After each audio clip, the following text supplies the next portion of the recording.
integration that speak to the strength of our alliance and our joint forces.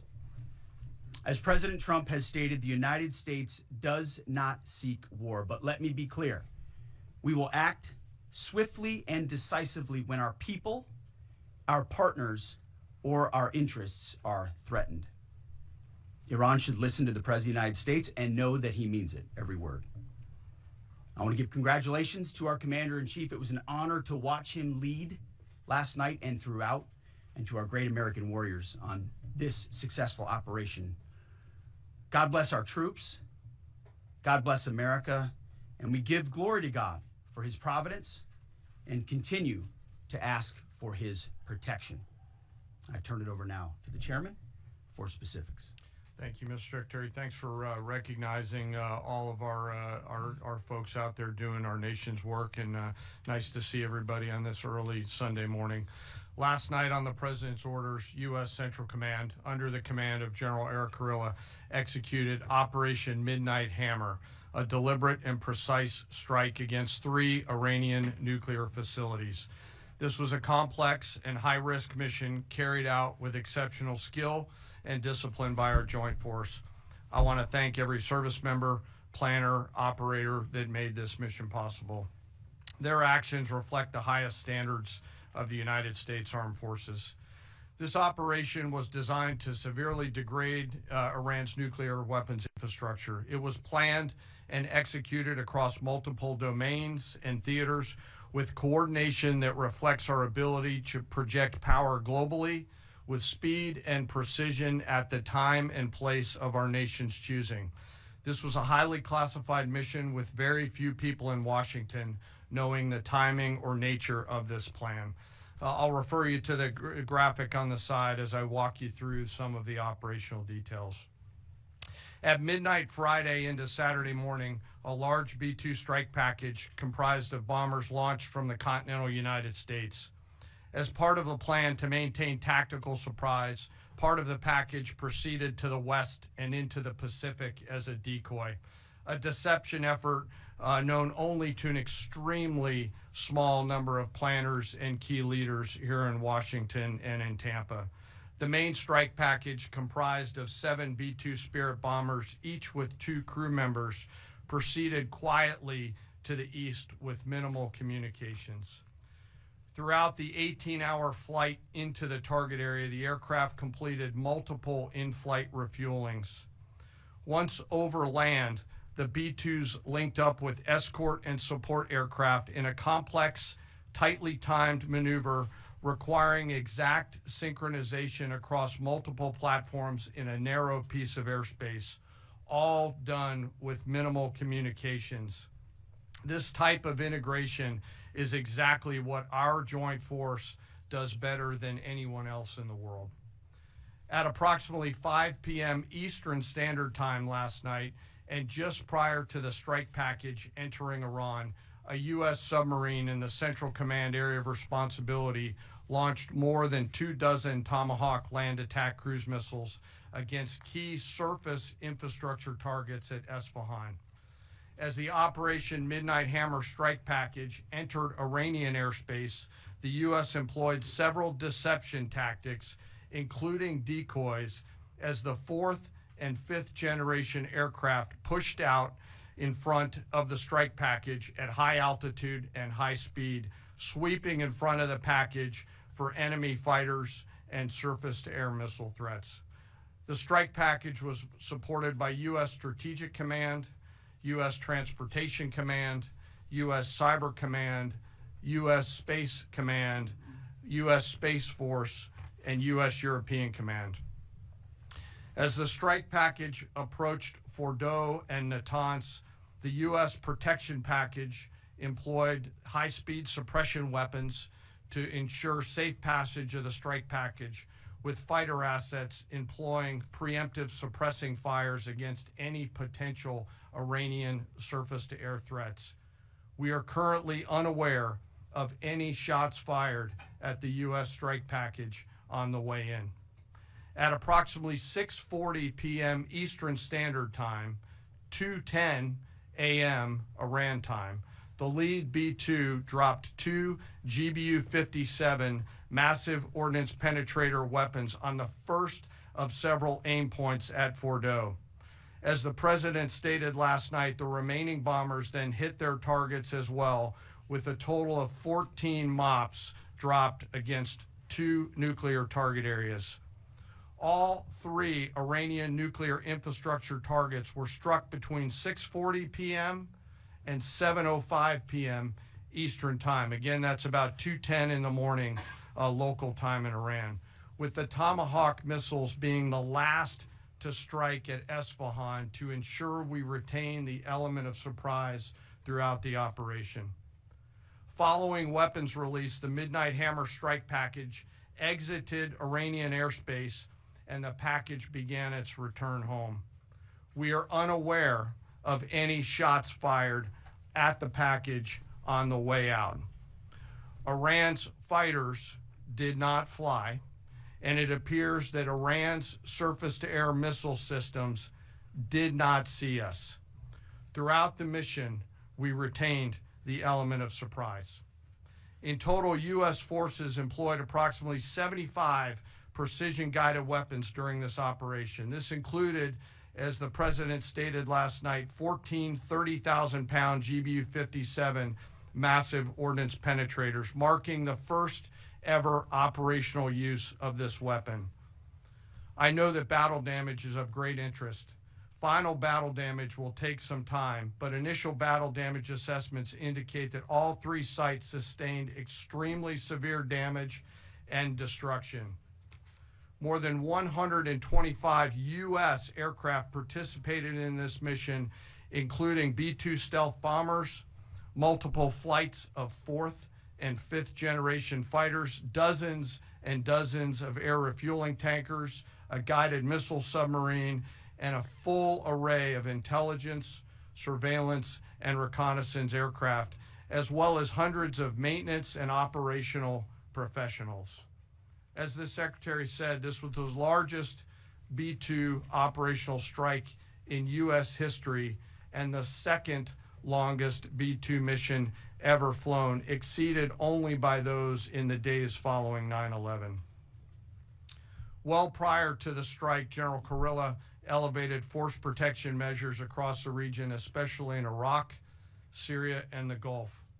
Our forces remain on high alert and are fully postured to respond to any Iranian retaliation or proxy attacks, which would be an incredibly poor choice. We will defend ourselves. The safety of our service members and civilians remains our highest priority. This mission demonstrates the unmatched reach, coordination, and capability of the United States military. In just a matter of weeks, this went from strategic planning to global execution. This operation underscores the unmatched capabilities and global reach of the United States military. As the president clearly said last night, no other military in the world could have done this.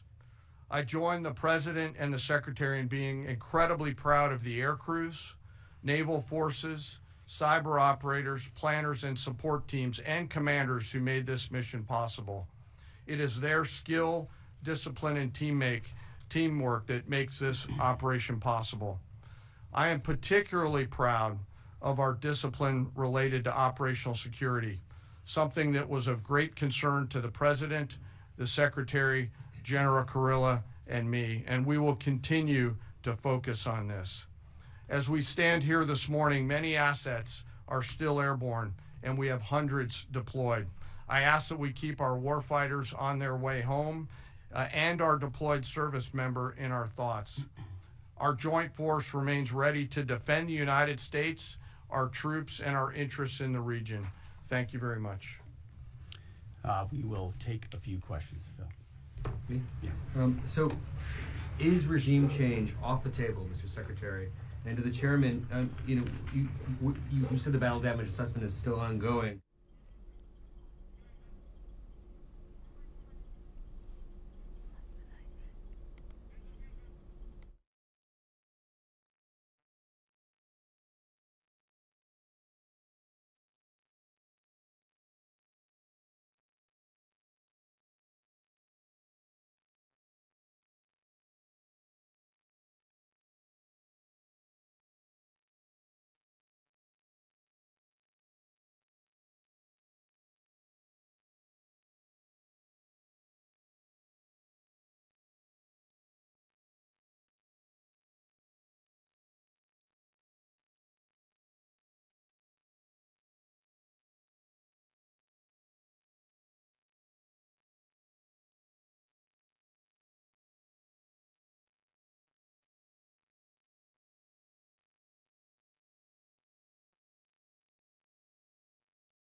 them plenty of time to continue to come to the table and give up enrichment, give up the nuclear program.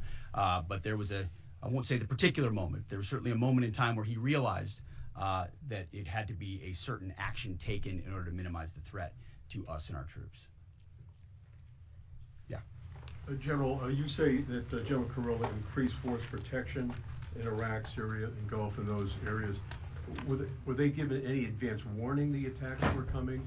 And also, Mr. Secretary, when were congressional leaders notified? How long before the attacks took place? Sir, to your first question, you know, the risk has clearly been rising over the last few weeks in the region. Based on that and not a particular awareness of this operation, we've made smart decisions to minimize the risk to U.S. forces in the region. So they were given no advance warning? No, sir. And congressional? They were notified after the planes were safely out. Well, we complied with the notification requirements of the War Powers Act. The attacks, they were notified? They were immediately thereafter. Yes. Thank you, Secretary. Two quick questions. Do you believe you completely destroyed Iranian nuclear program? And how about Iranian ballistic missiles? Your ally at Israel always saying that is biggest threat. And second question is very important. What will be your next step if Iran or militias under Iranian influence in the region attack U.S. interests or allies in the region? And you can chime in on this too, Mr. Chairman. The battle damage assessment is ongoing, but our initial assessment, as the chairman said, is that all of our precision munitions struck where we wanted them to strike and had the desired effect. Which means especially in Fordow, which was the primary target here, we believe we achieved destruction of capabilities there. Ultimately, wherever it may be, whether it's in Iraq or Syria or bases in the Gulf, as the president said, it would be as the chairman said, it would be a very bad idea for Iran or its proxies to attempt to attack American forces. Yes. Thank you, Mr. Secretary. Regarding retaliations, Iran and North Korea are cooperating on nuclear and missile development. Do you think there is a possibility that Iran, North Korea, and the other forces, such as China, will join forces to retaliate against the United States? Well, unfortunately, because of the policies under the previous administration, we drove those countries together. And ultimately, that creates a challenging environment. For this particular operation, the focus is on Iran and Iranian nuclear capabilities. That's our focus here, is to not just say that they can't have, but President Trump has said from over 20 years, frankly, Iran cannot have a nuclear weapon. And ultimately, he decided this is the moment, given their stonewalling, when direct military action had to be taken to prevent that from happening. Yes.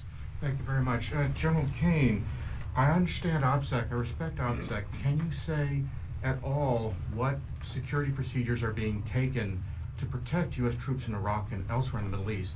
And Secretary Hegseth, as a global war on terrorism veteran, what do you say to veterans who may be concerned the U.S. is getting into another open-ended war in the Middle East over weapons of mass destruction? Thanks, sir, for the question. I won't comment on what force protection measures are being taken in the region. What I will say is we're being proactive and not reactive, and being very thoughtful about ensuring that we do all that we can to protect our forces out there. And I would just say, as the president has directed and made clear, this is most certainly not open-ended. It doesn't mean it limits our ability to respond. We will respond if necessary. The most powerful military in the world is postured and prepared to defend our people. But what the president gave us, as I said, was a focused, powerful, and clear mission on the destruction of Iranian nuclear capabilities. Those were the targets. That's what was struck. That's what was overwhelming. That's what was overwhelming. That's what the Iranian regime needs to understand, as the president put out last night. He wants peace. There needs to be a negotiated settlement here. We ultimately demonstrated that Iran cannot have a nuclear capability. That is a very clear mission set on this operation.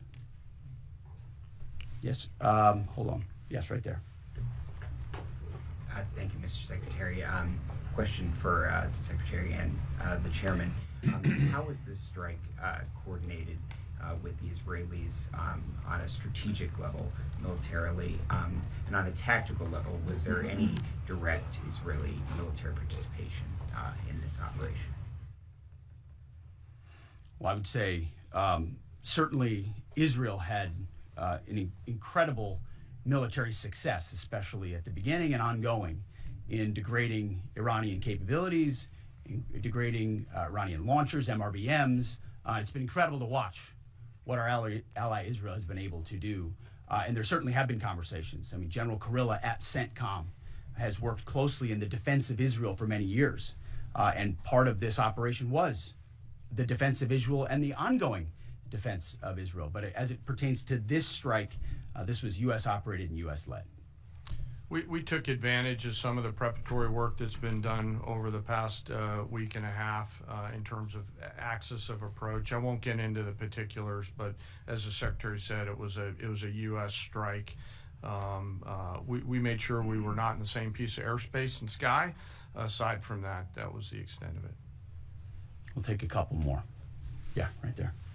Question to the Secretary first. Are you concerned whatsoever now about the reaction from U.S. allies given the strike, particularly those in the Gulf? And to the Chairman, if I may, I understand you don't want to speak to specific assets and force protection measures, but do you anticipate at least having to bring in any further assets from other theaters to aid in force protection over the coming days? We certainly understand the challenges of allies in the region, and we have been respectful and in working in collaboration with them as it pertains to basing and sensitivities there. Ultimately, they've got a lot of assets and people in those locations also where American troops are co-located. So that's a consideration of ours. We've been in close consultation with them, and we appreciate the support that we have got. Thanks for the question on sort of the global picture. And as you know, that's one of my jobs, is to look globally at the entire range of challenges. We are always carefully considering our force posture around the world.